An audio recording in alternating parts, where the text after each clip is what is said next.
भाव परवर्ती 24 घंटा मध्य पूर्व उत्तर अंडमान रातिर मिल आश्वस्ति 13 जाए कालबैशाखी वर्षा एने आंचलिक पाणीपाग विभाग पक्षर जारी है सूचना। तेज आसंता 13 तारिख पर्यंत राज्य में बिजुली घड़घड़ी वर्षा नहीं पाणीपाग विभाग जारी कला सूचना। एपटे आज 11 जिले में घड़घड़ी वर्षा।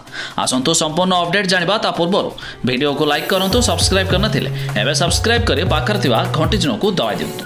कालबैशाखी वर्षा सह पवन कालबैशाखी वर्षा सह पवन राज्य में तापमात्रा वृद्धि अंकुश लगाई।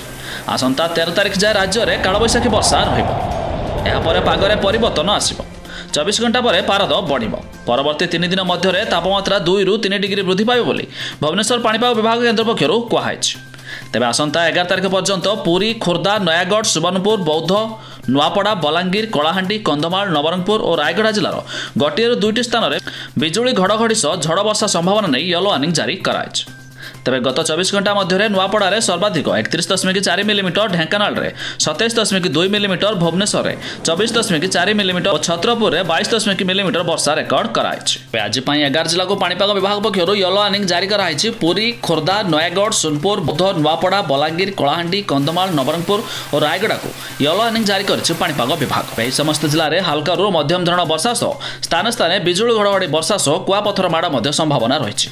तेज आपण मैंने केउ जिलू भिडियो देखुं ता निहाती कमेंट कर जणाइबे।